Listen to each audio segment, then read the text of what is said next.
I'm Christy, welcome to my channel, or welcome back if you've been here before. Here I like to talk about conspiracies, controversies, cults and crimes, so if any of that sounds interesting to you, please subscribe to the channel and like the video for good karma. And we are just going to get right into it. So today we are covering a true crime case, and we have a couple of content warnings just to keep you safe. So if any of these topics are something that you can't hear about, or that you feel like is going to bother you or affect your mental health, just click out of the video and you can check in with me again in another video. So our content warnings today are attempted murder by and towards a child, as well as topics concerning mental health conditions such as schizophrenia, psychosis, plus a brief mention of suicide. And today we are talking about the case that has been dubbed the Slenderman stabbings. I'm going to give a very brief overview of who Slenderman is, with the assumption that you already know who he is. So he is a fictional internet folklore character who was created by Eric Knudsen, aka Victor Surge, for a Photoshop competition. He is an abnormally tall, thin, faceless humanoid creature who is sometimes depicted as having tentacles. He is known for stalking children, driving people into madness, and of killing people. If this is your first time ever hearing about Slenderman, which if you have internet connection, I'm sure it's not, but if you want to know a little bit more background information about him and just kind of a general vibe for the kind of background of this story, I actually have a podcast episode all about Slenderman, the folklore tale of Slenderman, and nothing to do with this case, and this kind of just goes over how Slenderman was created, how he came about and stuff. So that is on my podcast, the Weird and Witchy Shit podcast, and I will leave the link to the video version of that down below in the description. So today's case takes place in 2014 in Waukesha, Wisconsin, where 12-year-old Payton Leutner lived, and by all accounts, Payton was a very normal 12-year-old girl with a very normal family life. In an interview in 2019, Payton described her younger self as positive, hopeful, and always trying to see the good in people. That was before the events of today's case took place. Payton's best friend was a girl named Morgan Geyser, and Morgan was described by Payton as a happy but lonely girl. And the fact that Morgan was lonely was actually how her and Payton became friends, because Payton noticed that Morgan didn't really have any other friends and that she was always sitting on her own, and Payton thought that no one deserved to be sitting on their own, so she went out of her way to befriend Morgan, because that was just the kind of nature that she had. She was just very kind-hearted and empathetic and really thought about other people's feelings. Really just an all in all nice, sweet little girl. Morgan, aside from being lonely, was also described as being really funny with a great imagination, which Payton thought always kept things really fun, and she also described her as someone who she really thought she could trust. Payton and Morgan had been friends since the 4th grade, and America and Scotland have different schooling systems, but I think this is about age 9 or 10. I want to say 9. And they were literally just normal best friends. They did sleepovers, hung out with each other, drew, made up stories, just that shit that normal little girls like to do when they're friends with each other. And although they were best friends, they were pretty different in their personalities. Morgan was really into the internet, and more specifically really into horror. She loved anything paranormal, anything creepy, anything weird, and this is actually part of the reason that a lot of people weren't friends with Morgan, because she was seen as kind of strange, like just like an odd character, and a lot of people didn't really want to hang about with her. But even though Payton was definitely not into this stuff and she found it actually quite scary. She still really wanted to be friends with Morgan because she was the type of person that would just look past all of this. Like, it doesn't really matter if we've got differences, we can still be friends. Also, I am so sorry, like, every time I go to film a video, outside my house becomes incredibly fucking noisy, but I can't really do anything about it. I'm just hoping that the microphone isn't picking it up. So when the girls get into 6th grade and are now about 12 years old, a new girl was added to the friendship group, and I don't know about you, but if you were ever part of a group of 3, then you'll know that that can be an absolute fucking shit show, and at times it's fucking brutal.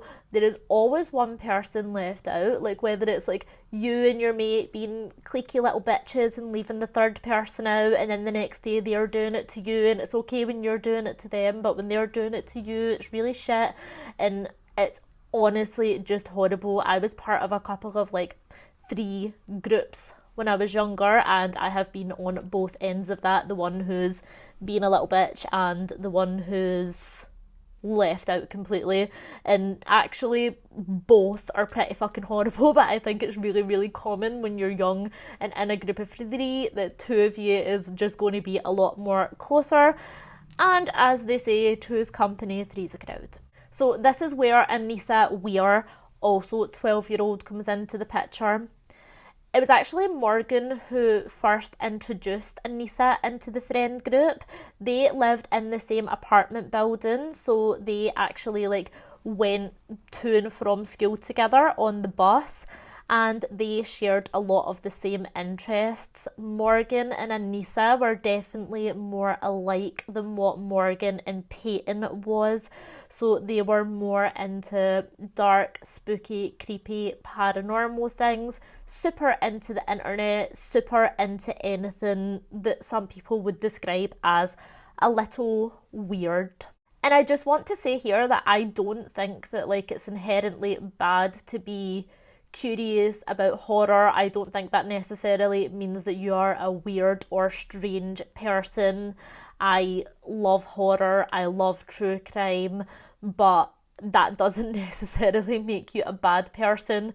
If it's just a hobby or just an interest, then it is completely normal, but it is when that interest kind of verges over what is normal and maybe tips over into obsession or dangerous territory that it can and does unfortunately lead to some really horrible things. So although Anissa and Morgan were getting a lot closer together, Payton admittedly didn't really like Anissa much, and she says that Anissa was often cruel towards her, and it was very evident that she was very jealous that Morgan and Payton were very close friends, and that they had been obviously closer friends before Anissa was even introduced into the friendship group. But even though Payton didn't really like Anissa, she did still hang out with her because of Morgan. She loved Morgan and Morgan loved Anissa, so Payton just kind of thought she had to put up with it. Although there was actually a couple of points where Payton did consider distancing herself from the other 2 because she kind of knew that it was maybe a toxic friendship and she wasn't being treated super well by the 2 girls, and I think their strange obsessions were really starting to affect Payton, but she still obviously had a very strong emotional attachment to Morgan, and it's not all that easy just to like cut your friends off.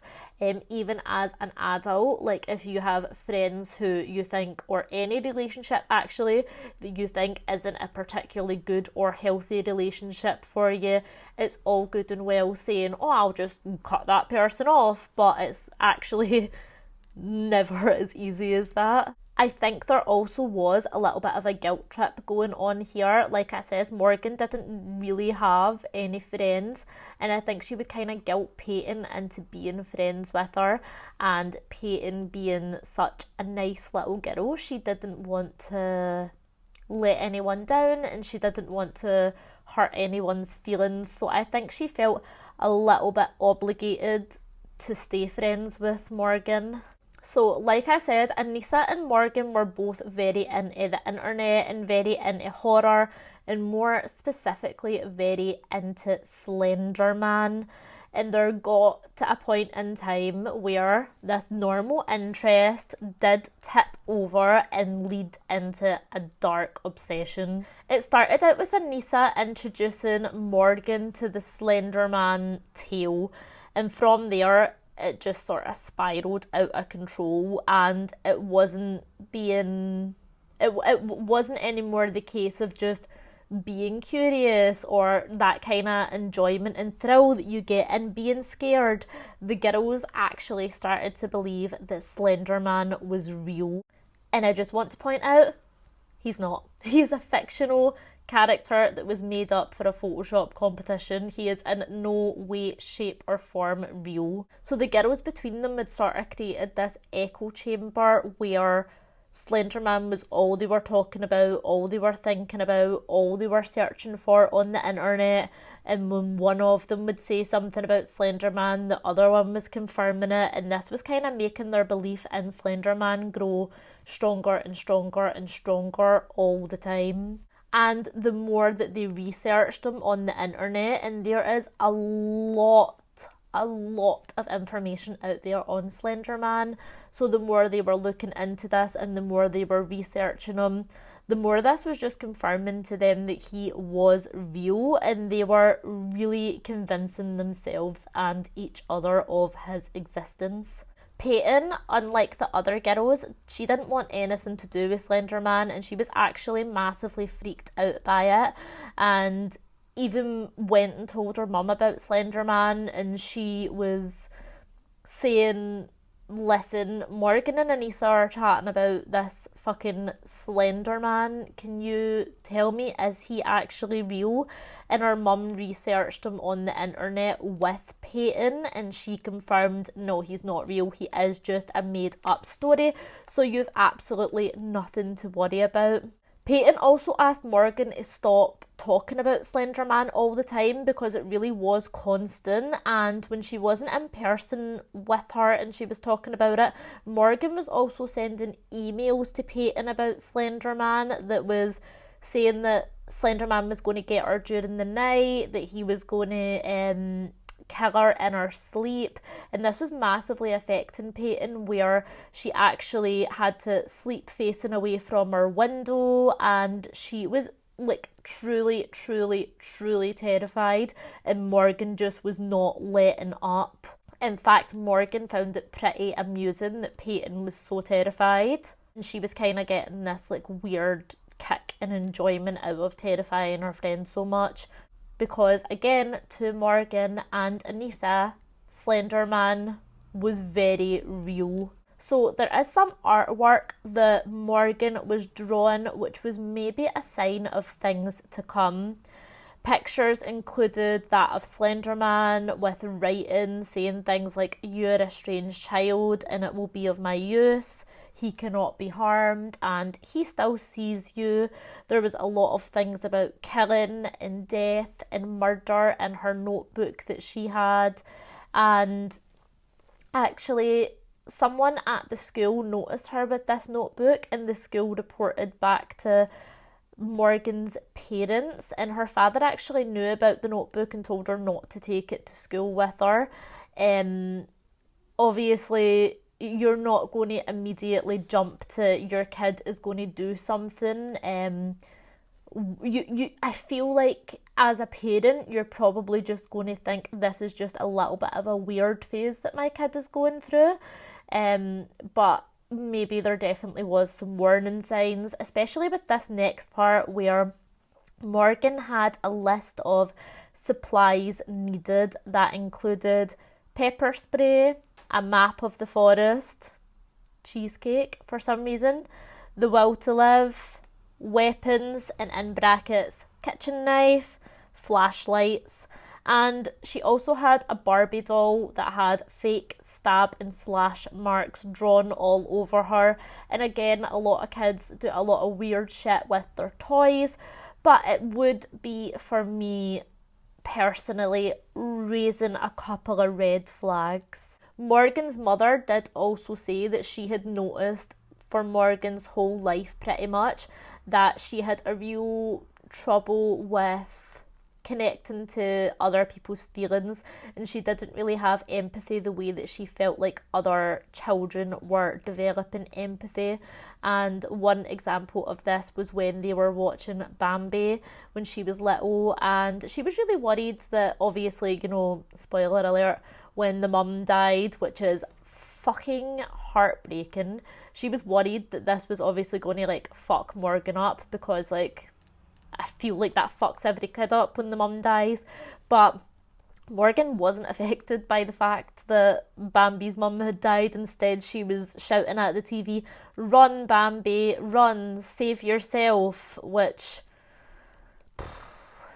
okay. So the 30th of May 2014 was Morgan's 12th birthday, and for this the three girls, Morgan, Anissa and Payton, went to a roller rink and for frozen yogurt before going to Morgan's house for a sleepover, something the girls had done many times before. Normally at these sleepovers the girls would do the usual, you know, pulling an all-nighter type thing, we're not going to sleep tonight.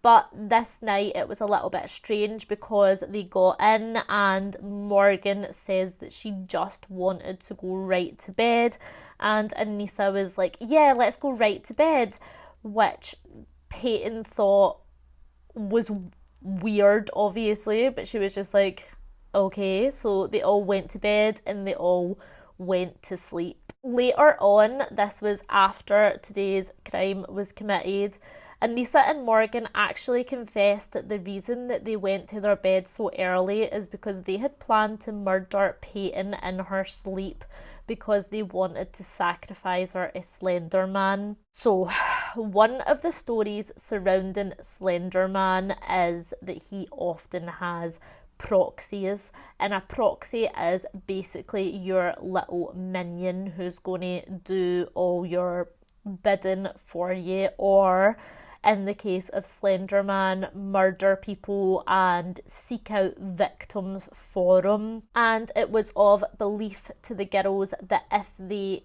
killed their friend Payton, then they would be able to be a proxy for Slender Man. And they ultimately ended up not going through with this plan, one of the reasons being because they were too tired. So Payton's asleep, no idea that they were actually planning to murder her in her sleep. Horrifying. So she wakes up in the morning blissfully unaware that her two best friends had planned to kill her the night before, and when she wakes up, Morgan and Anissa are already awake, already up out of bed and already on the computer. Guess what they were doing on the computer?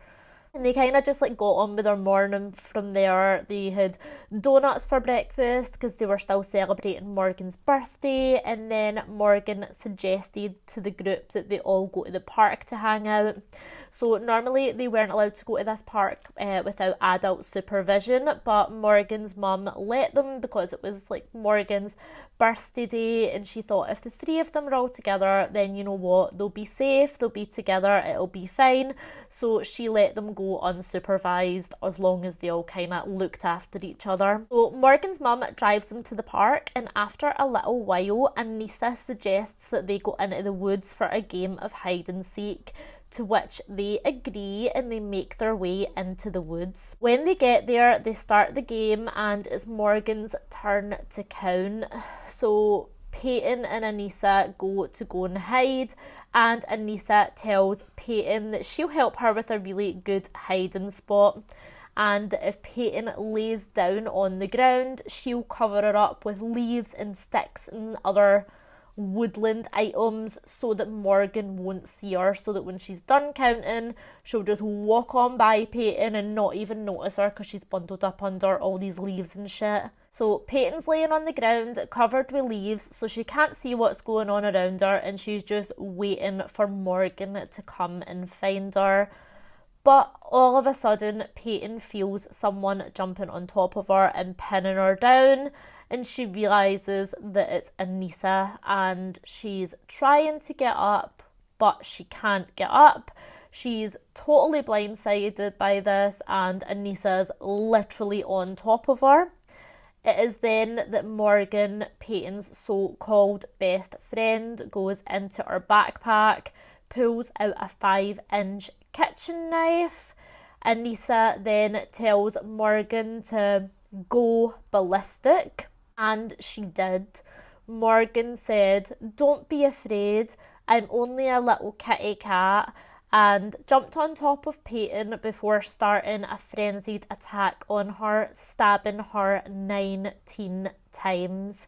She stabbed her in the arms, the legs, and all over her torso.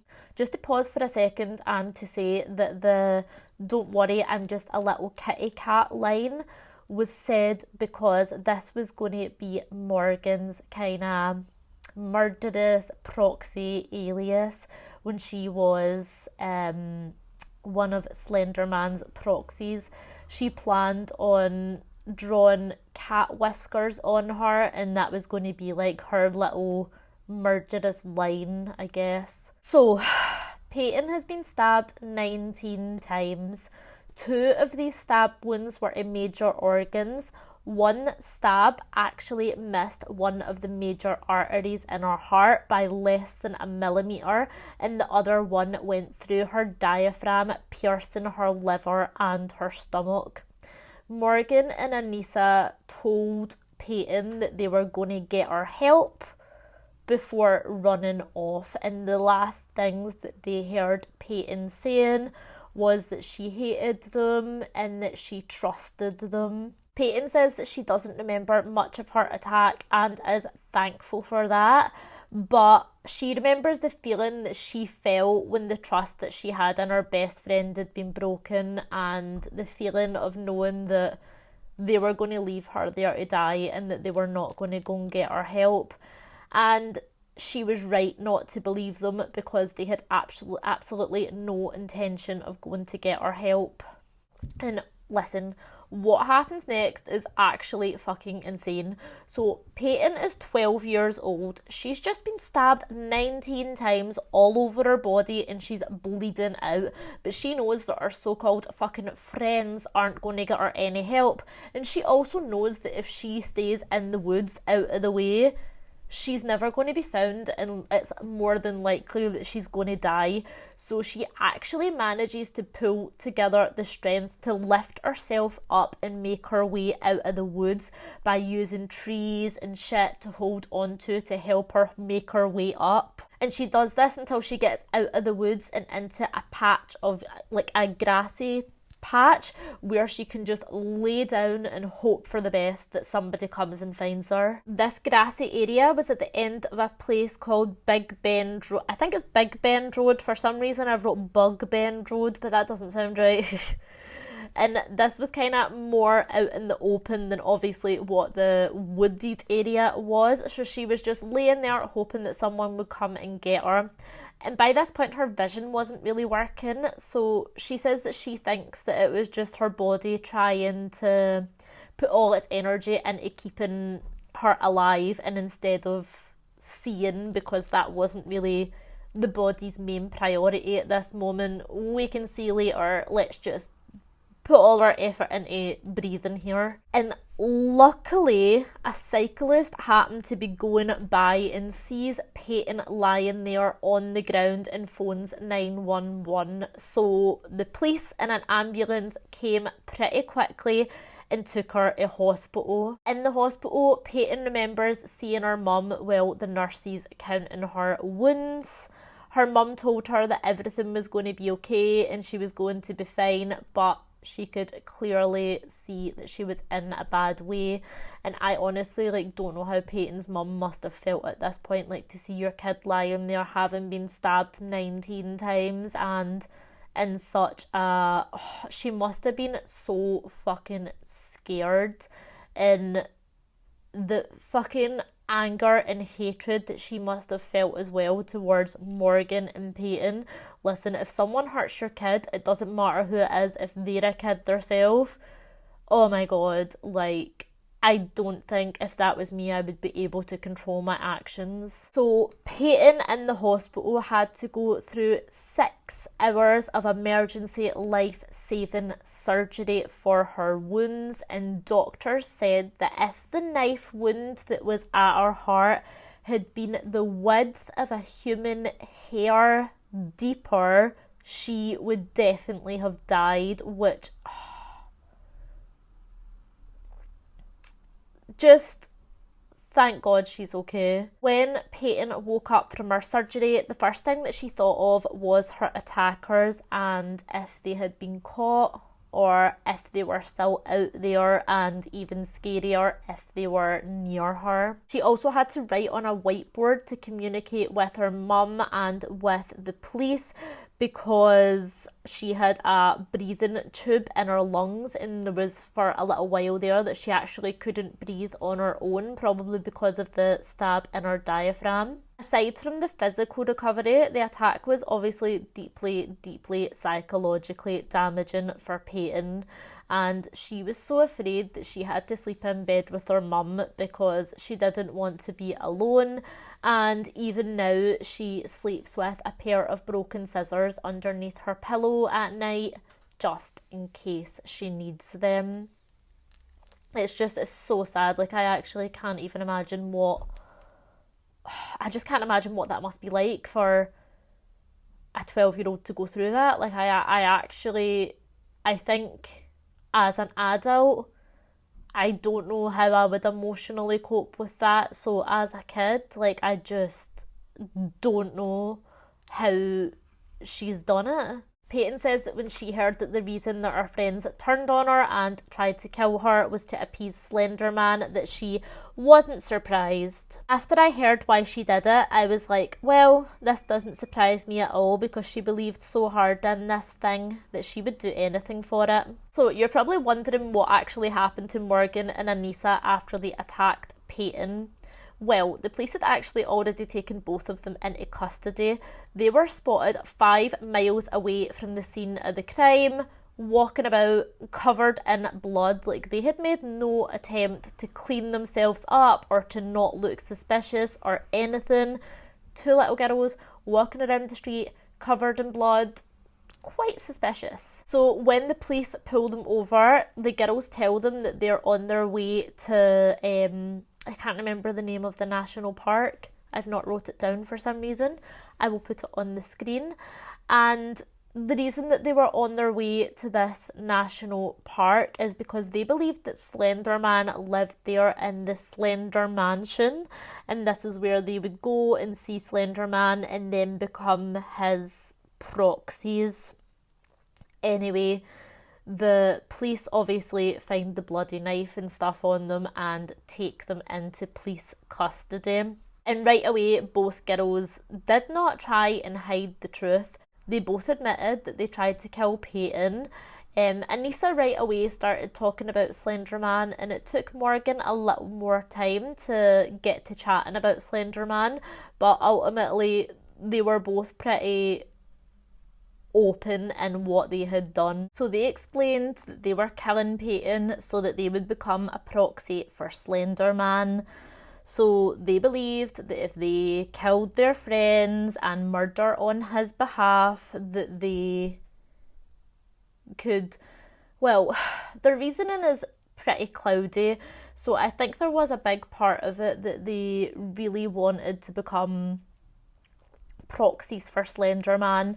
And they says that they wanted to prove the skeptics wrong and prove that Slenderman was real. So they thought if they did this on his behalf, they would get to see Slenderman with their own 2 eyes, and then that would be ultimate proof, and then the skeptics couldn't really say anything because he's there, it's proof. There maybe was a little bit of an element of fear around Slenderman, but I don't know. Anissa said something really weird. So she says that it wasn't until after the attack that Morgan had told her that she made a deal with Slenderman that if they didn't murder Payton, then he would be free to murder them and their family. But they had already done the attack by this point.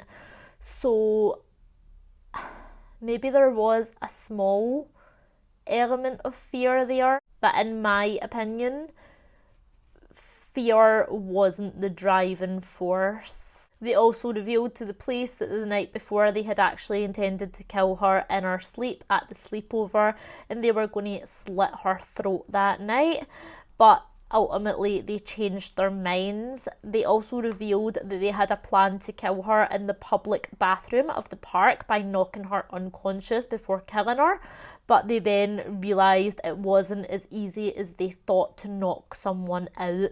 And as well, when they spoke about this incident as to why did you want to knock her out before you killed her, it was purely for selfish reasons, not so it would hurt less for her or so she wouldn't know what was going on. Not that these are okay reasons to kill someone, like, oh, you're killing them but you're making it okay for them. That's not what I mean, but you would maybe think someone who is in their headspace, if they were driven by fear and they felt like it was necessary and they had to kill her, that they would think, okay, well, we'll make this as easy as possible on her. But really their reasoning for wanting to knock her out before they actually killed her was purely selfish, because it was going to be more difficult to kill someone who is awake, and it's going to be harder if someone is looking at you. And I think there actually was a point when they couldn't knock her out that they asked her if she would be able to go to sleep in the public bathroom, and she was like, no. And it's not only that, like these two incidences, but the plans for Morgan and Anissa to kill Payton for Slenderman had been in the works for months and months. I think about 6 months this plan was going on.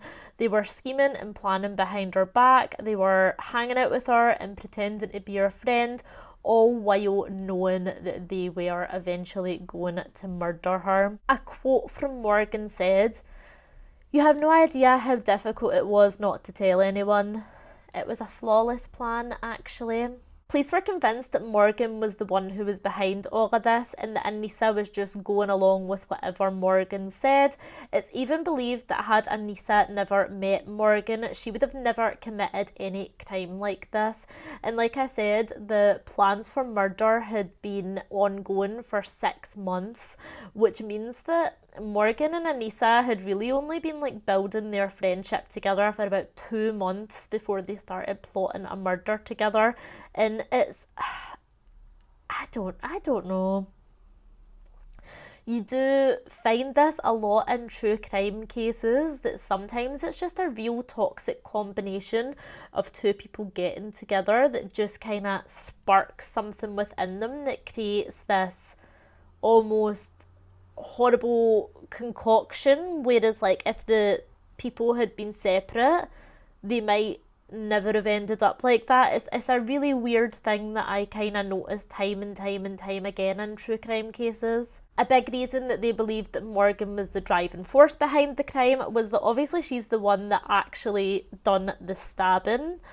We think I think that Morgan says that Anissa stabbed her some of the times. In their interrogation, they're very all over the place. As well as they had the drawings in the sketchbook and the list of weapons that she would need for the murder, as well as internet searches that Morgan had on her computer, such as how to get away with murdering someone and is murder legal if it's self-defense, and just some real dodgy search histories. The police interviews of the girls are incredibly strange, for lack of a better word.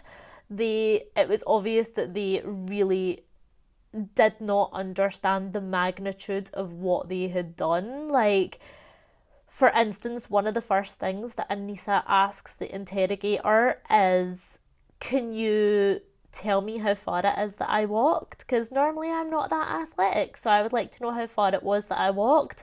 And Anissa also said, "I was excited because I wanted proof that he existed, because there was a bunch of skeptics out there saying he didn't exist. Morgan and I were going to be like lionesses chasing down a zebra, and I was going to tackle her, then Morgan was going to do the stabbing." And Morgan, well, she was fucking singing and dancing at points in her interrogation. She was getting really fucking agitated with the interrogator when they kept asking her the same questions over and over again, and she had an attitude of, yeah, I've already told you this. And at one point she actually says to the interrogator something along the lines of, do you think if you keep asking me the same question I'm going to give you a different answer? And he's just kind of like, my fucking job, bitch. And when asked if she had any remorse, Morgan said, it was weird. I felt no remorse. I thought I would. I actually felt nothing.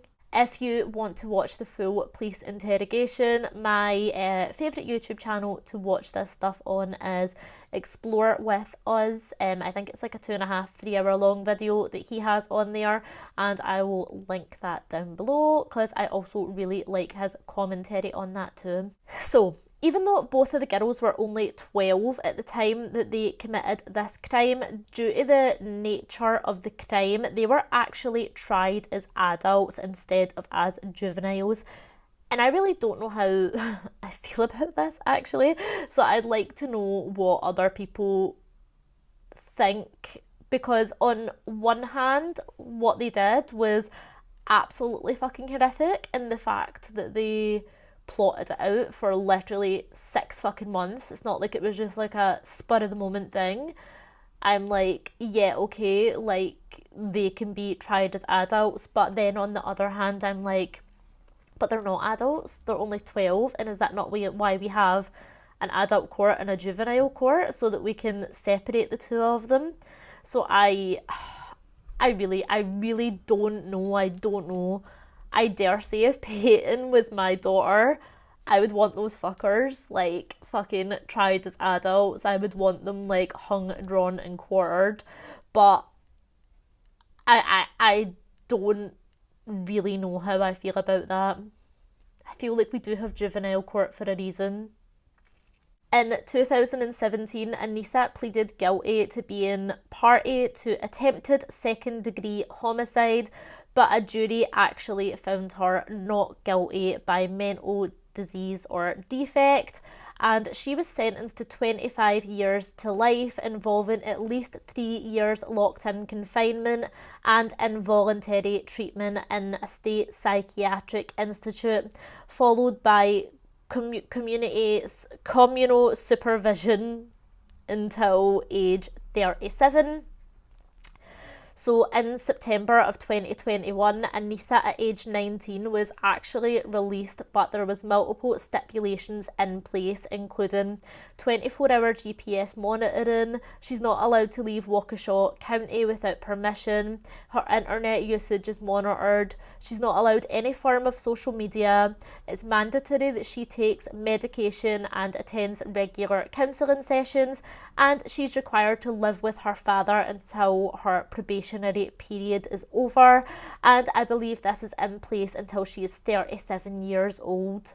A quote from Anissa said, "I hate my actions from May 31st, 2014, but through countless hours of therapy, I no longer hate myself for them." She also released a statement saying she is sorry and deeply regretful for the agony, pain and fear I have caused, not only to Payton, but to her community as well. And Morgan was charged with attempted first-degree homicide, but she accepted a plea deal and didn't have to go to trial, but she did have to be evaluated by psychiatrists to determine how long she would have to spend in a mental hospital. Morgan also pleaded guilty, but she was found not guilty by reason of mental disease or defect, and she was diagnosed with schizophrenia, a mental illness that her father also suffers from as well. Morgan was given the maximum sentence, which is 40 years to life. This sentence involves at least 3 years locked in confinement, in addition to involuntary treatment in a state psychiatric institute until complete resolution of symptoms or until age 53, whichever one of these things happens first. Following this, it is mandatory that she will require She will require continued communal supervision, periodic reevaluations and or reinstitution, and further psychiatric treatment as needed. So Morgan is still at the moment still in a psychiatric unit, and she will remain there for the foreseeable future. And as I said, Morgan was diagnosed with schizophrenia and had been suffering with hallucinations for some time, including things such as seeing colours running down the wall, ghosts, unicorns, and she actually did see Slenderman.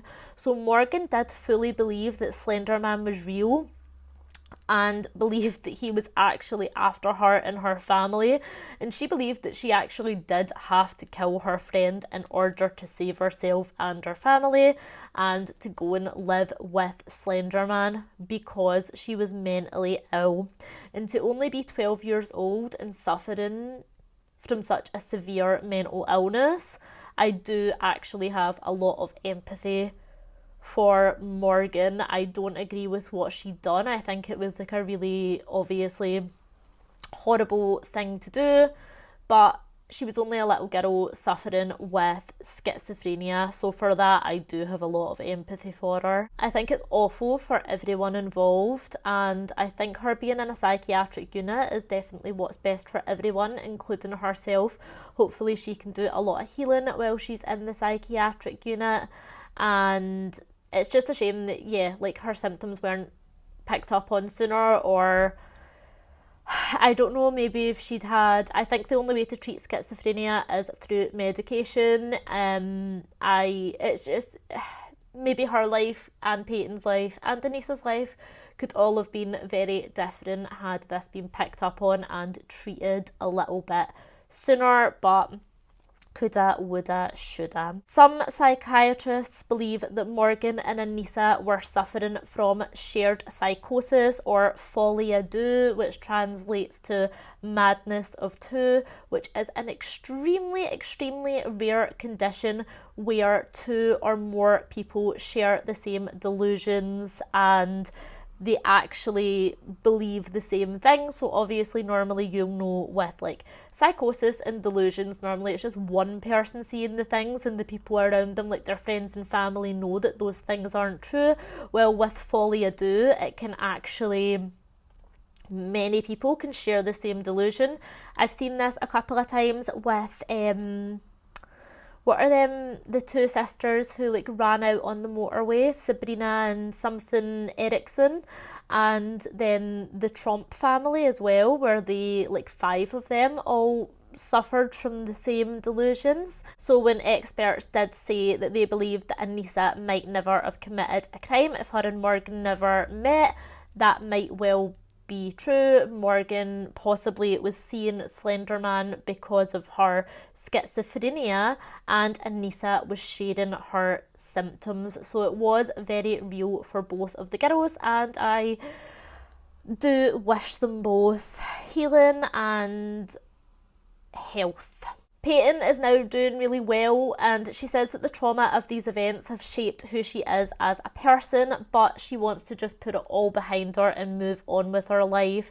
So some advice that Payton had to those who might be in a toxic friendship situation, advice that she would also give to her 12-year-old self: get out before something bad happens to you. Even if you're guilted into it, even if you've been friends with them for years, if you feel something is bad, you need to get out while you still can. And I'm really glad to hear that Payton is doing well, and I hope that she can manage to put the trauma of all of this behind her and learn to trust people, because not everyone is going to fuck her over as badly as that. And I know that that, as well as physical scars, must have left some really deep psychological wounds for her.